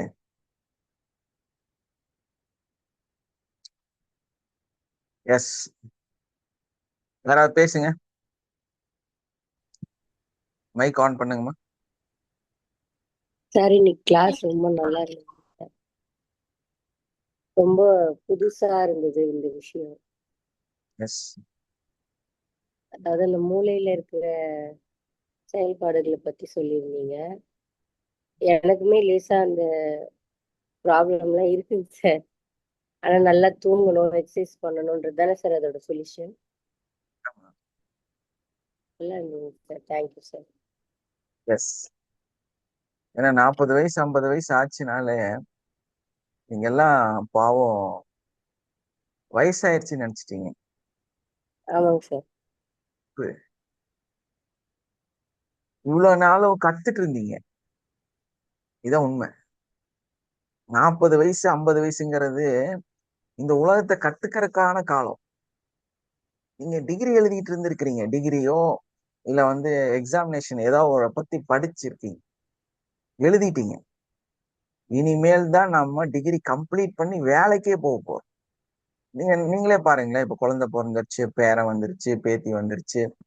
சோ உங்க பசங்க எல்லாம் டெவலப் பண்ணி ரியலா இன்னைக்குதான் நீங்க உண்மையிலேயே உங்களோட எல்லா கடமையும் முடிச்சிருக்கீங்க, எல்லா வேலைகளும் கம்ப்ளீட் பண்ணி. ஸோ அப்படின்னா என்னன்னா நீங்க இப்ப எல்லா டிகிரியும் முடிச்சிட்டீங்க. இனி என்ன நம்ம செய்யணும்? வாழணும், சார் அதுக்கு வாழறதுக்கான வேலைகளை செய்யணும். Health support yes. பண்ண மாட்டேதுங்க சார். இப்ப என்ன பண்ணுவோம் தெரியுமா? நிறைய எக்ஸசைஸ் பண்ணும். எக்ஸசைஸ் எக்ஸசைஸ் எப்படி பண்ணலாம்? போனன்னே ஓடுறது கிடையாது, புரியுதா? புரியுதுங்க சார். ஏதாவது ஒரு நல்ல ஜிம்ல போய் ஜாயின் பண்ணிக்கங்க. அதாவது இந்த மென்டல்லாம் இருக்கிற இடத்துல போய் ஜாயின் பண்ணிடாதீங்க. பிசிக்கல் எக்ஸசைசஸ் வந்து கார்டியோ அந்த மாதிரி வந்து சில விஷயங்களை டெய்லி ரொட்டீன்ல நம்ம செஞ்சுக்கிட்டே இருக்கணும். சோ நீங்க யாரு? யங்ஸ்டர்ஸ் இல்லையா? 40 வயசு ஆயிருச்சு, 50 வயசு ஆயிருச்சு. இனி நம்மளோட வாழ்க்கையை நம்ம வந்து வாழ போறோம். இனிமேல் தான் நம்ம வாழ போறோம். சோ நம்ம ஆரோக்கியமா இருந்தாதான் நம்ம வாழ முடியும். இப்ப இவங்களுக்காக எல்லாம் உழைச்சாச்சு, இவங்களுக்காக எல்லாம் செஞ்சாச்சு, இவங்களை எல்லாம் வளர்த்தியாச்சு, எல்லா வேலையும் முடிஞ்சுது. இனி நீங்க வாழ வேண்டிய நாள். இப்ப நீங்க ஆரோக்கியமா இருக்கணும்னா என்ன பண்ணணும்? உங்க உடம்ப நீங்க பாத்துக்கணும். அப்போ உடம்ப நீங்க பாத்துக்கணும்னா உங்க உடம்ப நீங்க விரும்பணும். போய் நல்லா ஸ்டைலிஷா கட்டிங் எல்லாம் பண்ணி அழகா முடியெல்லாம் சரி பண்ணிட்டு இனிமேல் வந்து நல்ல லாங் ஹேர் எல்லாம் வச்சுட்டு டெய்லி ப்ராக்டிஸ் போங்க, ஜூம்பா டான்ஸ் ஆடுங்க. அதாவது உங்களுக்குன்னு டைம் ஸ்பெண்ட் பண்ணுங்க. இனி அடுத்தவங்களுக்காக வாழாது, அவங்க எல்லாம் இனி வாழ்ந்துக்குவாங்க. உங்க டியூட்டி முடிஞ்சிருச்சு, இனி உங்களுக்காக வாழுங்க. உங்களுக்கான டைம் எடுத்துக்கணும். நீங்க வாக்கிங் போகவோ ஜாக்கிங் போகவோ, ஆனா இந்த கஞ்சத்தனம் பண்ணாதீங்க தயவு செஞ்சு. அதனாலதான் நான் வந்து இந்த வார்த்தையை சொல்றேன். நிறைய பேர் இந்த மாசம் ஒரு 1000 ரூபாய் கொடுக்கறதுக்கு சங்கடப்பட்டுட்டு வாக்கிங் போவீங்க. நீயும் நல்லாக மாட்ட, உன் வாழ்க்கையும் நல்லாகாது. புரியுதா? காலம் மாறிடுச்சு. நல்லா ஏசி ஜிம்முக்கு போங்க, 2500 ரூபானாலும் கொடுங்க. இது உங்களுக்காக. புரியுதா? சரி, இது யாருக்காக? நம்மளுக்காக. நான் வேத்து கொட்டுற ஜிம்முக்கு போக மாட்டேன். எப்படி முடிவெடுக்கணும்? ம். வேத்து கொட்டுறதுனால ஒரு பிரயோஜனமும் இல்ல. லக்ஸரியா இருக்கிறது தான் முக்கியம். சோ நல்ல ஜிம்ல வேத்து கொட்டுற மாதிரி இடத்துக்கு நான் போக மாட்டேன். நல்ல ஏசி எல்லாம் குளுகுளுன்னு இருக்கிற இடத்துக்கு போய் எக்ஸசைஸ் பண்ணுவேன். நல்ல லக்ஸரியா ஜாலியா நான் போய் பண்ணுவேன். ஜிம்ல அங்கே எதுவுமே போட மாட்டுறாங்க சார். ஜிம்ல ஃபேனு, ஏசி எதுவுமே போட மாட்டுறாங்க சார். எல்லா ஜிம்லயுமே. நான் கூட யூஸ் பண்ண மாட்டேங்கிறாங்க. ஆமாங்க சார். பொதுவாவே போட மாட்டுறாங்க. அது போடுற மாதிரி எங்க இருக்குதோ அது தேடி போயிருங்க, அவ்வளவு. சரிங்க சார். வேற என்ன பண்ண முடியும்? சோ பெண்களுக்கான அந்த இடத்துல போய் சில ஒர்க்குகளை செஞ்சு உங்களோட உடம்ப அழகுபடுத்தி, சோ இனிமேல் உங்களுக்காக நீங்க வாழுங்க. அதாவது எடை குறைக்கணும்னு தயவு செஞ்சு போய் உங்களை கஷ்டப்படுத்தாதீங்க. ஆரோக்கியத்துக்காக போங்க. தயவு செஞ்சு இந்த எடை குறைக்கிறது இந்த மாதிரி எல்லாம் ஸ்கீம் எல்லாம் கொடுப்பாங்க, அதுக்கு பின்னாடி எல்லாம் போயிடாதீங்க. தேவையில்லாத வேலையெல்லாம் செய்யாதீங்க. அதெல்லாம் நாளைக்கு உங்களுக்கு பாதிப்பை ஏற்படுத்தி. நீங்க போறது எதுக்காக? ஜஸ்ட் ஆரோக்கியமா இருக்கிறதுக்காக, லக்ஸரியா இருக்கிறதுக்காக. எந்த கோடீஸ்வரனாவது, எந்த ஆக்டர், லிமிட்டை கடந்த மனிதர்கள் யாராவது நீங்க ஒல்லியா பார்த்துருக்கீங்களா? உடக்கா மாதிரி ஒருத்தனை பார்த்துருக்கீங்களா?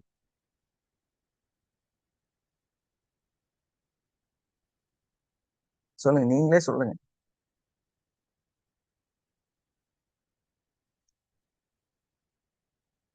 விசாரணம் விஜய் கூட சொன்னாங்க, டெய்லி காலையில 1 hour ஒர்க் அவுட் பண்றாரு. சொன்னாங்களா இல்லையா? அதை இன்னும் சிஎம் ஆனதுக்கு அப்புறமும் இப்பவும் செய்யறாரு அப்படின்னு ஒரு நியூஸ் வந்துச்சு. பட் அதே டைம்ல இவங்க எல்லாரும் ஒல்லியா இருக்காங்களா? ஒல்லியாவா இருக்காரு அவரு? ஓரளவுக்கு சதை பற்றோட தான் இருக்கிறாங்க. இந்த ஃபேஸ் வேல்யூ மெயின்டைன் பண்ணதான் செய்யறாங்க. அதனால தயவு செஞ்சு தப்பான சிந்தனையில ஜிம்முக்கு போகாதீங்க. உடம்பு கரெக்ட் பண்றதுக்காக தயவு செஞ்சு போகணும்னு நினைச்சு போனீங்கன்னா நீங்க 10 நாள் கூட ஒழுக்கமா போக மாட்டீங்க. டயட் ஃபாலோ பண்ணாதீங்க. போங்க, உங்களை ஆரோக்கியமா வச்சுக்க. ஒர்க் அவுட் பண்ணுங்க, எக்ஸசைஸ் பண்ணுங்க, கார்டியோ பண்ணுங்க, எல்லாம் பண்ணுங்க. உங்களை நீங்க ஆரோக்கியமா வச்சுக்கிறதுக்கு முயற்சி பண்ணுங்க. இல்ல என்னால வேகமா நடக்க முடியும், ஸ்டெப் ஏற முடியும்னா அதெல்லாம் அலுத்து போயிடும். ஸோ வித்தியாசமா செய்யுங்க. இன்னைக்கு இந்த ஒரு 3 மாசம் இந்த ஜிம்முக்கு போங்க, அடுத்த 3 மாசம் வேற ஜிம்முக்கு போங்க, அடுத்த 3 மாசம் வேற ஜிம்முக்கு போங்க, அடுத்த 3 மாசம் வேற எதையாவது செய்யுங்க. எதையாவது செய்யுங்க மொத்தத்துல. புரியுதா?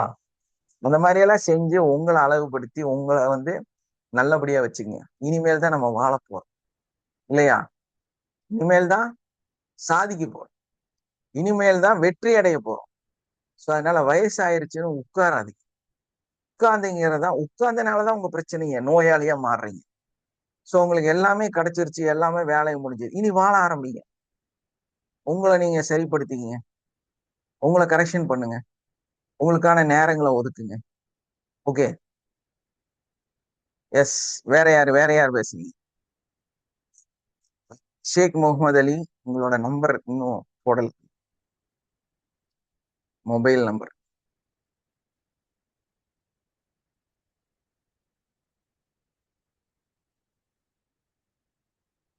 வேற யாரா மைக் ஆன் பண்ணி பேசுங்கம்மா.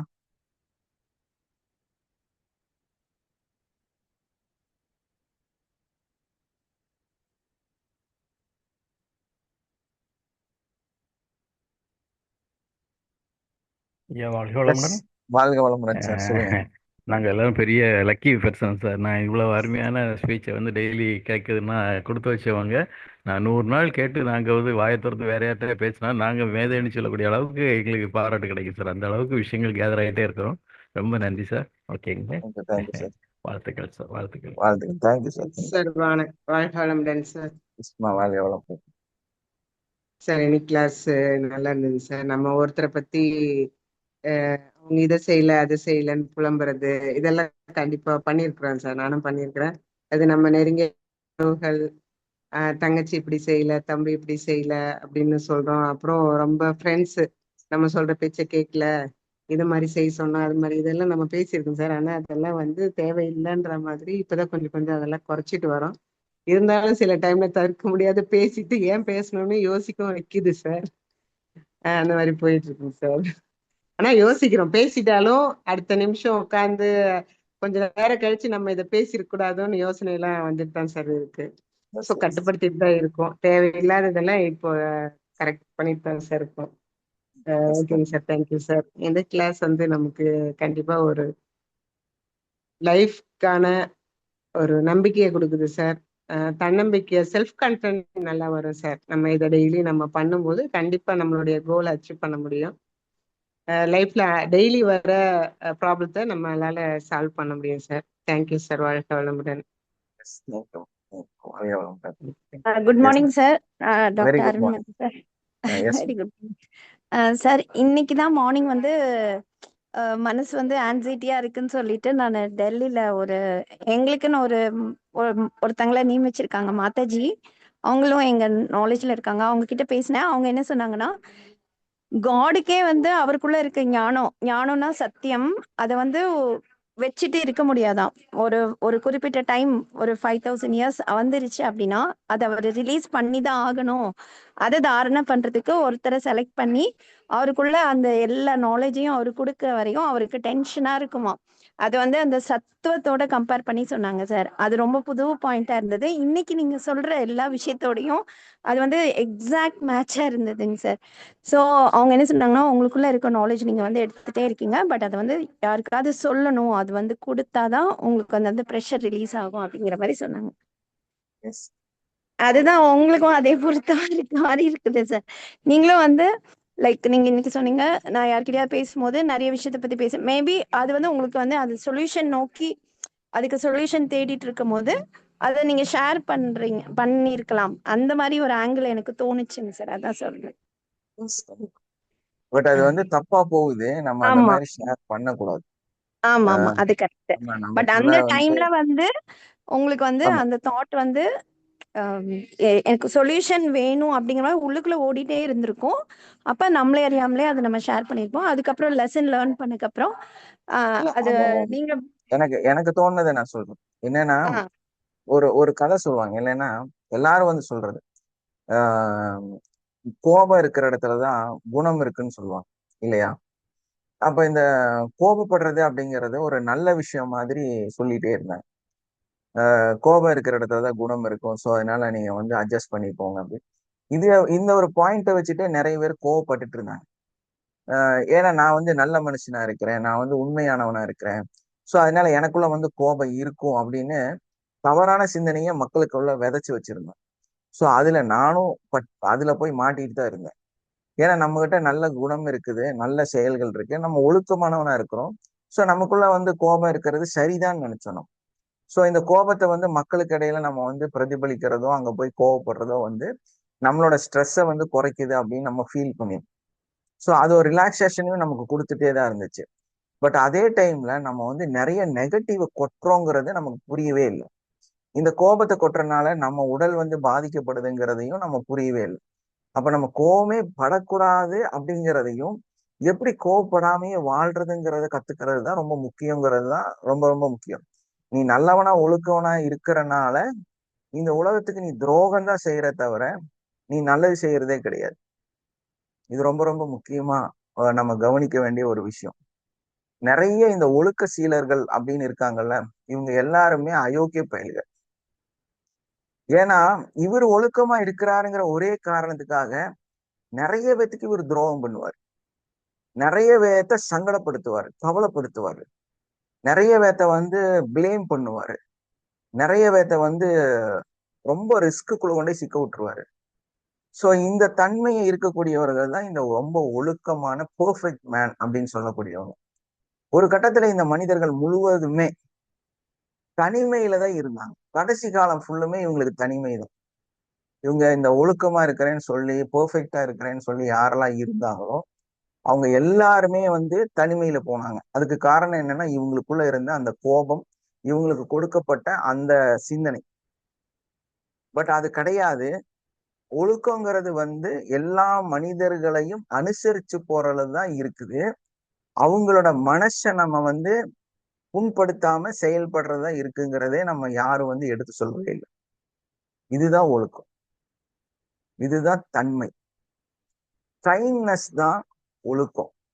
பெர்ஃபெக்ஷன்ங்கிறதே வந்து அந்த ஒரு மென்மைக்குள்ளதான் இருக்குதுங்கிறத புரிய வைக்கும்.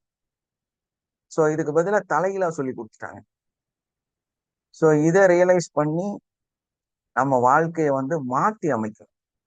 ஸோ அதான் இன்னைக்கு டாபிக். அதுதான் உங்க மூளைய, உங்களோட வாழ்க்கைய, உங்களோட ஹேபிட்ஸை, உங்களோட செயலை நீங்க மாத்தி அமைக்கிறதுனால உங்க வாழ்க்கையை நீங்க சரி செய்து கொள்ளலாம்.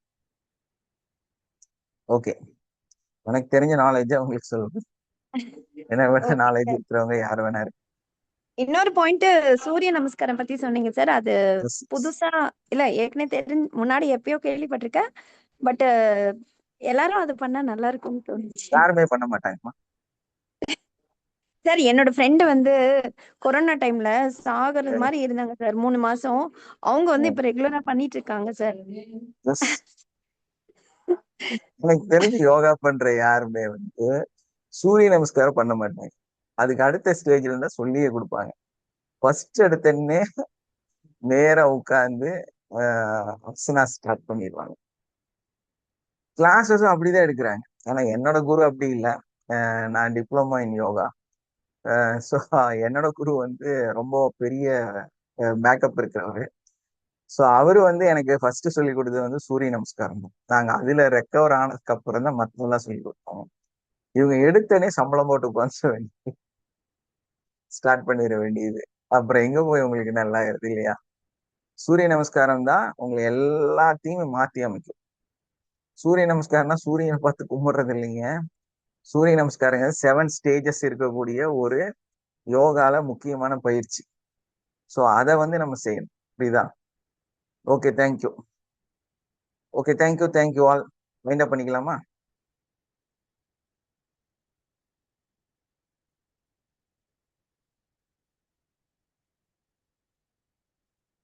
சார் நோ, ஒரு தேங்க்ஸ் கூட சொல்ல மாட்டீங்களா? இல்ல இப்படி உட்காந்து வேடிக்கை பார்த்துட்டு இருக்கிறீங்க? Sir thank you sir. Okay, thank you. Thank you sir. வாழ்க வளமுடன். வேலையா இருந்தது. Thank you sir. சார் நன்றி சார், நன்றி சார், நன்றி. Thank you sir.